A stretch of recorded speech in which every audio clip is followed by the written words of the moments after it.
Welcome to today's Explainer. We are diving into a heritage story that absolutely proves life is full of incredible surprises. I am so excited to guide you through this fascinating journey exploring the extraordinary 20th century life of Nellie O'Sullivan Hargaden. Now, on the surface, this might look like your standard, quiet Irish life mapped out by dates and locations. But as you'll see, it reveals itself to be full of vibrant adventure. So, let me ask you something. When do you think life's biggest adventures truly begin? We usually think it's our 20s or 30s, right? Well, for Nellie, the most thrilling chapters, the transatlantic voyages, the new romances, and even the high-speed surprises, they didn't even start until she was well past the age of 50. Section 1, Early Years in Cork City, The Roots at 13 Marina Terrace. Let's ground this explainer right in the early 1900s to see where her journey actually began. Ellen, who went by Nellie, was born on February 24, 1903, to her parents, Catherine McDermott and Michael O'Sullivan. She was baptized just days later on March 1st, with Peter McDermott and Margaret O'Sullivan serving as her godparents. Now, there's a really fascinating gap between her early days living at 13 Marina Terrace on Albert Road with her parents and her brother David, and the pivotal year of 1954. In 1954, Nellie's mother passed away, and following that tragic loss, Nellie became the home's sole resident. To understand why she was suddenly alone in that house, we just have to look at the incredibly diverse and, honestly, sometimes tragic paths of Nellie's large family.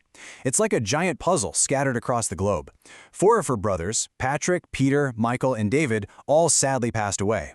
John Joseph survived, but he took a spiritual path and was ordained as a Capuchin friar in rainy Dublin. As for her sisters, Mary Catherine became Sister Annunciata and is buried as far away as Lagos, Nigeria. Catherine became a Poor Clare nun, and Margaret Mary was the only sister to marry early on. So the key takeaway here is that by 1954, Nellie found herself as the absolute last one remaining in the Cork City family home. Section 2, Barney's Background and Career, A Life of Public Service.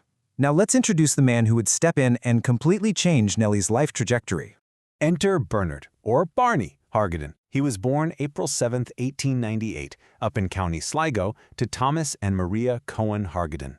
As a young man, he joined the Garda in 1923. It was actually during his early days stationed in Fermoy, County Cork, that he married his first wife, Ellen Lamesny. She was the daughter of Thomas and Mary O'Mahony Lamesny, and they married in September 1929. Fast forward to his later years, and we find Barney, eventually widowed, settling into life as a Cork retiree. And that beautifully sets the stage for his 1955 marriage to Nellie. 39. That is a massive number. It represents Barney's total years of dedicated service with the Garda Síochána before he finally retired in 1961. That's almost 4 decades of public service. So picture this. At his retirement, Barney is presented with a fishing outfit by his colleagues at the McCurtain Street Barracks. Barney's dream was literally just a quiet, peaceful retirement filled with fishing. The presentation was even made by Superintendent Delaney, who, get this, was the very first sergeant Barney served under all those years ago back in Fermoy. It felt like a perfectly neat, quiet end to a long career. Section 3, A Late-in-Life Romance, St. Finbarr's, Cork City. Okay, let's dive into this beautiful turning point. Nellie, living alone, and the retired widowed Barney marry on September 10, 1955, and they settle happily together right back at 13 Marina Terrace. Section 4, Transatlantic Adventures to America. Departing from Colf. You see, the couple's retirement was actually anything but quiet. It marked the start of some seriously exciting global travels. I absolutely love this detail. Barney and Nellie were among just 170 passengers embarking on the massive United States Lines vessel, literally named the America. They set sail from Cove on the afternoon of June 29th. Their destination? New York City. They were heading across the Atlantic for a grand 3-month visit to relatives in the U.S. Section 5, Winning the Ford Capri, the prize of a lifetime. Oh my goodness, get ready, because this is hands down the most surprising twist in the explainer. Imagine our retired couple, back from America, suddenly winning a high-speed, ermine-white sports car. Let me show you exactly how this happened. It was March 1969, and the Sunday Independent was running this huge fashion contest. The prize was a Ford Capri, a car that was totally brand new to the European market and being heavily reviewed everywhere. Here's how it worked. Step 1, pay an entry fee and you could enter as many times as you wanted. Step 2, arrange these 1960s fashion photos in order of your preference. And Step 3, Wait through the suspenseful weekly rollovers, just hoping to be the absolute single winner. And the suspense must have been agonizing. On February 9th, it was suede and leather garments by June and Peter Morris in Dublin. 4 people tied, so they shared a £200 cash prize, and the car rolled over. On February 16th, late 60s mod fashion came out with skirt and trouser suits by heady models. This time, 17 winners tied. Again, they shared the cash, and the Caprice was delayed. Finally, we get to contest number 843, featuring Young Girls' Coats by Cinderella Ltd. in Dublin 6. And finally, we reach the climax of our story. The single winner of contest 843 is Mrs. Nellie Hargaden of 13 Marina Terrace. She actually did it. Nellie won the prize of a lifetime.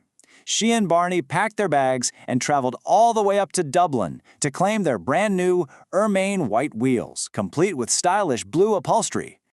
Now you've kind of got to wonder, did Nellie's years working at Roche's store in Cork give her an undeniable advantage on the fashion front? I mean, she spent many years around retail at Roche's. It's so fascinating to think her past professional experience might have directly led to this incredible late-in-life windfall. Section 6. A Long Life Remembered. The final chapter in Charleville. As we shift gears here, let's bring Nellie's remarkable century-spanning timeline to a respectful and warm conclusion. Ellen Nellie Hargaden passed away on January 28, 1996 at the Catherine Macaulay Nursing Home in Charleville, County Cork. She was 92 years old. To put that into perspective, out of all those siblings we discussed earlier, Nellie was the longest lived. Her funeral was held the following day at Holy Cross Church, and she was laid to rest in the Holy Cross Cemetery in County Cork. Which leaves us with this final provocative thought.